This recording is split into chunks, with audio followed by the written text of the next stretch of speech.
Hello everyone, welcome back to my channel, and this time we're looking at another action figure review. This one is the Mafex Superman action figure from the Dark Knight Returns series.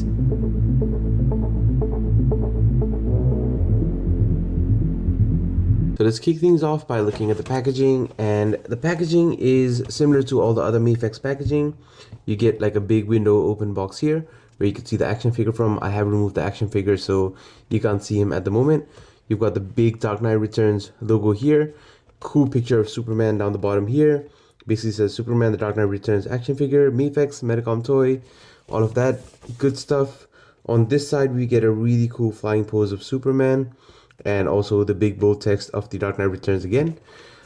On the top here, nothing much. On this side of the box, we get a really cool picture of Superman. We get a new stamp of Medicom toys. I'm not sure if they've put that on other action figures, but that's a really cool touch. We get a really cool pose of Superman. Basically says Superman, the Dark Knight Returns action figure. And it's from Mafex, number 161. At the bottom here, a lot of legal details and whatnot. And at the back here, all the solicitation pictures.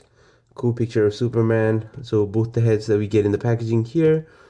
We get the alternate expression here where he's basically, where the kryptonite arrow has basically exploded in his face, and we get some really cool poses of Superman back here, and the cape has an S as well, so that's really cool.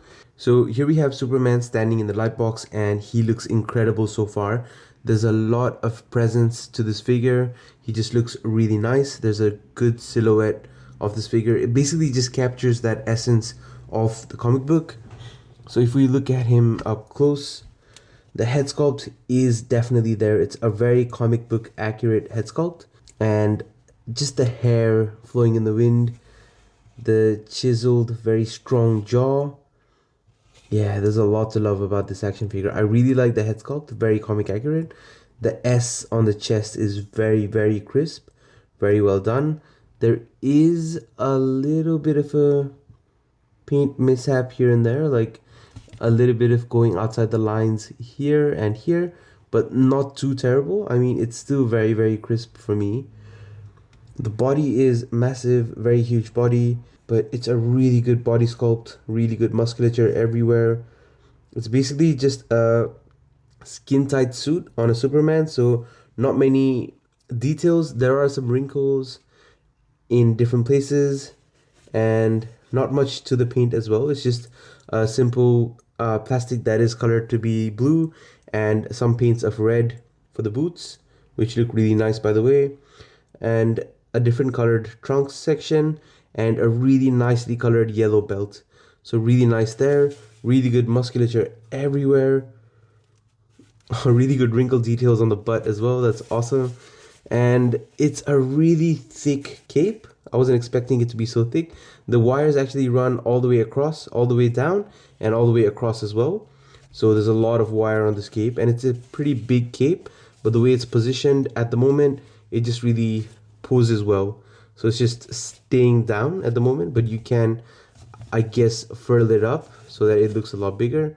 The parts that are plugging into the chest, they do look a little bit more leaner, but it's still a really good cape. And so far, first impressions, it's a really good action figure. In terms of accessories, Superman comes with an alternate head sculpt, and there is some charring marks here. This is basically from the scene where he catches the arrow from Green Arrow, and then it basically explodes. It's synthesized kryptonite inside of the arrow. So yeah, his face does get a little bit charred. But the hair sculpt is a little bit different, which I really like because it's not the same head reused with just some parts tweaked. The head sculpt and the hair sculpt basically is completely different, so that's really nice. Superman also comes with a Green Arrow, which is shot by Green Arrow with his one arm in this story because his other arm is cut off. So basically this arrow has synthesized kryptonite here, which Batman gives to Green Arrow, and he shoots it into Superman. Superman manages to catch the arrow, but the tip basically explodes. That basically disables Superman for a little bit, which gives Batman the upper hand. But yeah, it's a really good touch to add the arrow. Superman gets 4 sets of extra hands. The first set we're looking at is the flight set of hands that can be used for salute positions as well. They're sculpted really well. Not much in terms of painting because they're just casted in this material, but they've got the sprues that basically stick in. But yeah, they're sculpted really, really well. Next up, we've got the fist hands that have a hole in them, which is basically to grab onto the arrow. And they're sculpted really well. And let's try this out. So that's basically the hand. So this is the arrow. If we unplug it, the arrow basically unplugs, and that way we can plug that into the hand. It's a little tight, but we can basically get Superman to hold the arrow perfectly, which is really nice. Superman also comes with two relaxed hands. On this hand, the mold separation lines are much more visible. I don't know why that is, but either way, we get two really cool hands that are more relaxed, so it'll do really well for relaxed poses.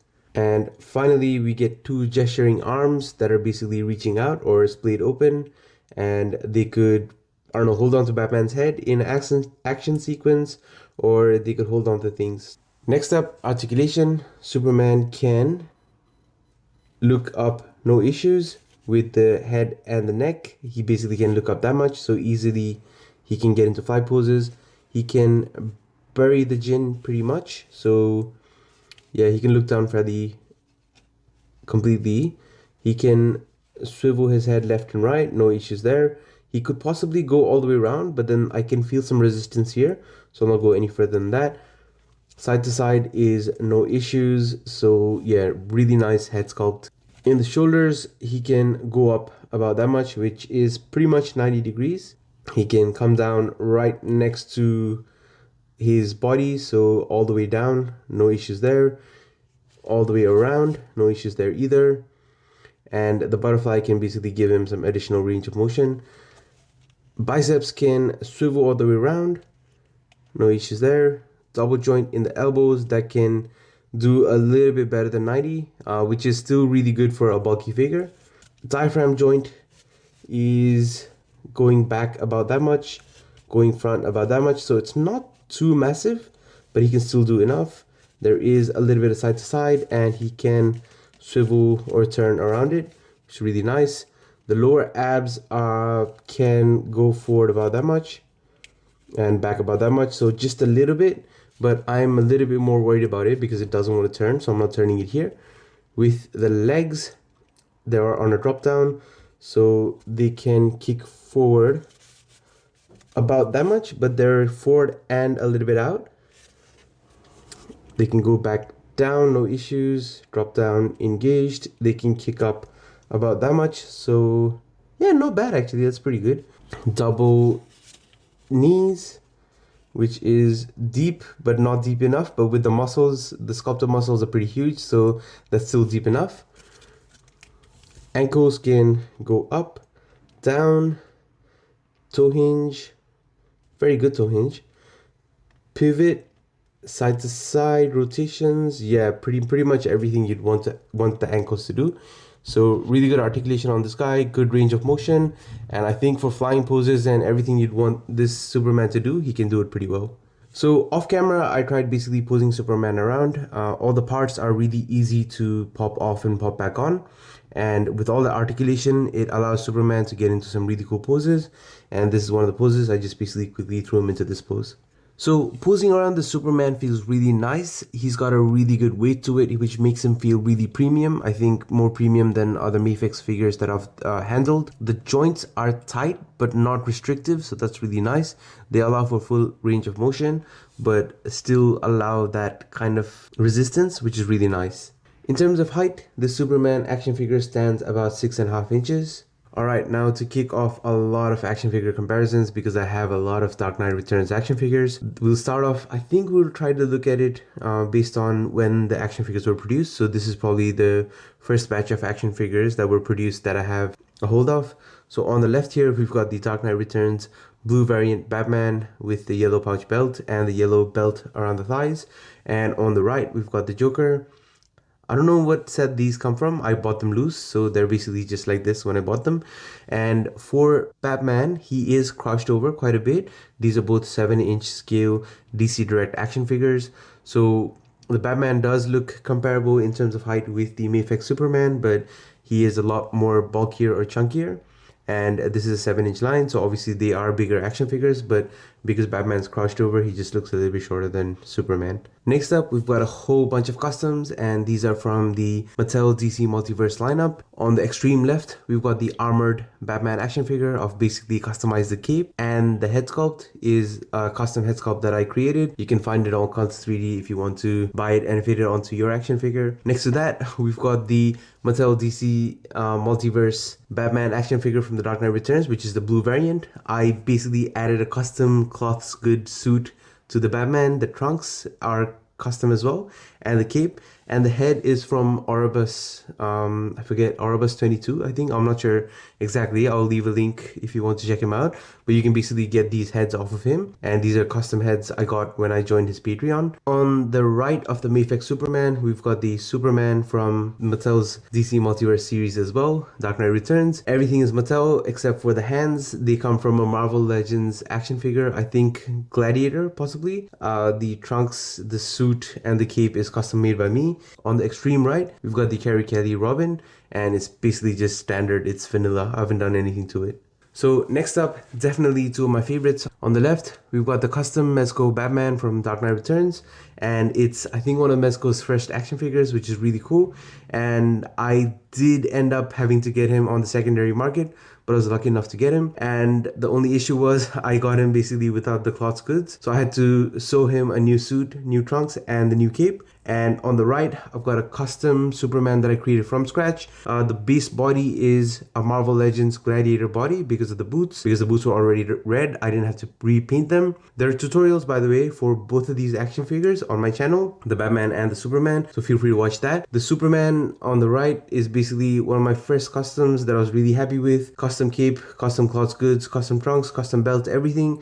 I was really happy with it. I created a tutorial for you guys to check out and follow as well. Next up, another set of customs. On the left, we've got the custom Dark Knight Returns Batman I created based on a Venom body from Marvel Legends. I got the head from Action Figure Customs on eBay, and I basically had to repaint the head so that I get the skin tone on the face. The gauntlets are 3D sculpted and printed by myself, so I made them from scratch. They also have the spikes on the side. The belts I got from GPS Lot, and they're a really cool belt. They're actually all soft goods, they're fabric, so somebody's basically gone in and stuck everything together, made them look really cool, and I really like the aesthetics on the Batman. Marvel Legends body is still really cool. On the right, we've got the Mutant Leader, pretty much vanilla except for the pants. The pants did start flaking on me, so I had to basically take him apart and then stitch him completely brand new pants. So next up, we've got the whole suite of offerings from the Dark Knight Returns series from Mafex. I am missing the Triumphant Batman, but that is because he is heavily posed and he's basically just on my shelf, so I don't want to disturb that, but I do have him as well. In this shot, I'm basically a little bit disappointed that Superman does look a little bit shorter than Batman and a little bit less bulky. Batman in this series is old and he is, I guess, a little bit more fragile as he is a human being, and Superman is supposed to be this, he always is this larger than life character who doesn't age, or, you know, even if he does age, he is gracefully doing it, and much more so than Batman. So it does look a little bit disappointing that Superman is a little bit shorter than Batman here, and he definitely should not be. In terms of the parts, I mean, the ab section on the Batmans look completely different from Superman's ab section. The legs actually also do look a little bit different. The wrinkles are in different places. On the left, we've got the first issue of Black and Gray Batman. Next to him, we've got the blue and gray variant that came with the Carrie Kelly Robin, who is standing right in front of Batman. On the right, we've got the Joker from the Dark Knight Returns series. And on the extreme right, we got the Armored Batman, which is, I think, the latest release before Superman. So yeah, that's the whole set. Next up, we've got the McFarlane DC Multiverse 7-inch line of offerings from the Dark Knight Returns series. On the extreme left, we've got the Carrie Kelly Robin, got the Joker from the Dark Knight Returns. Next to Superman on the right, we've got the Dark Knight Returns Superman, and I've basically given him a custom head because the head sculpt he comes with is god-awful. So I've used my custom head, and shameless plug again, you can buy the head sculpt on Cults 3D. And finally, on this scale, we actually do have good scaling, so Superman is a little bit taller than Batman. Yeah, on the extreme right, we've got Batman from the Dark Knight Returns series from McFarlane. Here we have the Dark Knight Returns Armored Batman on the left. Not comic accurate, but still was advertised as part of being in this line of action figures. So I've just put him in there. On the right, we've got Superman, just so that we can compare that this Batman, which is armored, is a little bit taller. And it makes sense to me because he's got like spikes for boots and he's got more armor, so he's bulked up a little bit more. The weapon he is holding is 3D printed. I found it on, I think, Cause 3D or CG Trader, one of the two. And I basically just 3D printed, slapped on some silver paint. It's not the best job in terms of silver painting, but I've just made do with it for now, and then possibly in the future I will print one and paint one for the Mafex Armored Batman as well. So here for some additional comparisons, we've got the Build-A-Figure horse, which is a lot bigger, 7-inch scale, and on the right of Mafex's Dark Knight Returns Superman, we've got the Hush version of Batman, and this Batman looks a lot lankier but a little bit taller still than Superman. Yeah, that is a little bit disappointing because Superman should be just a little bit bigger. So here, just to round this comparison section off, we've got another one of the import Supermans. On the left, we've got the New 52 Amazing Yamaguchi Superman. And that Superman looks to be about the same height, just a little bit taller than the Mafex Dark Knight Returns Superman. So after looking at the articulation, the height comparisons, and basically just a up close look at Superman, I think that this is a wonderful Superman action figure, really captures the likeness from the comic book series. The only issue with the Superman is that he is a little bit shorter than his counterparts from the same line. So he should be at least a little bit taller than Batman, which he is not. So that is disappointing. So I think that it's a really, really good action figure. And if you do get a chance to buy him, please do so. The Superman being shorter might be because of the recent changes in action figures where all the V2s are a little bit shorter than the V1s. The reissues are a little bit shorter. I think they're using shorter pegs on basically the crotch pegs, and the chest pegs might be a little bit shorter to give the figure like a more tightly finished kind of look. So maybe that's what's causing the height to be reduced slightly on this figure, which I still think is an issue. If Superman was just a little bit taller, that would definitely negate this issue completely, but I would dock some points because he is a little bit shorter than Batman. But ultimately, it's a really good action figure and it's a really good representation of Superman from the comic books. So I would say definitely do get him if you get the chance. So there you have it, guys. I hope you enjoyed this review. Like, comment, and subscribe to help out the channel. I've got some really, really cool projects coming up in the future, and it is taking a little bit longer than expected, but these projects do take a little bit longer, just that little bit of extra hard work to get them looking right. So I'm working on a few new projects, so stay tuned for that. It's going to be a really exciting couple of months following this one. So yeah, looking forward to see you guys in the next video. Thank you so much for watching.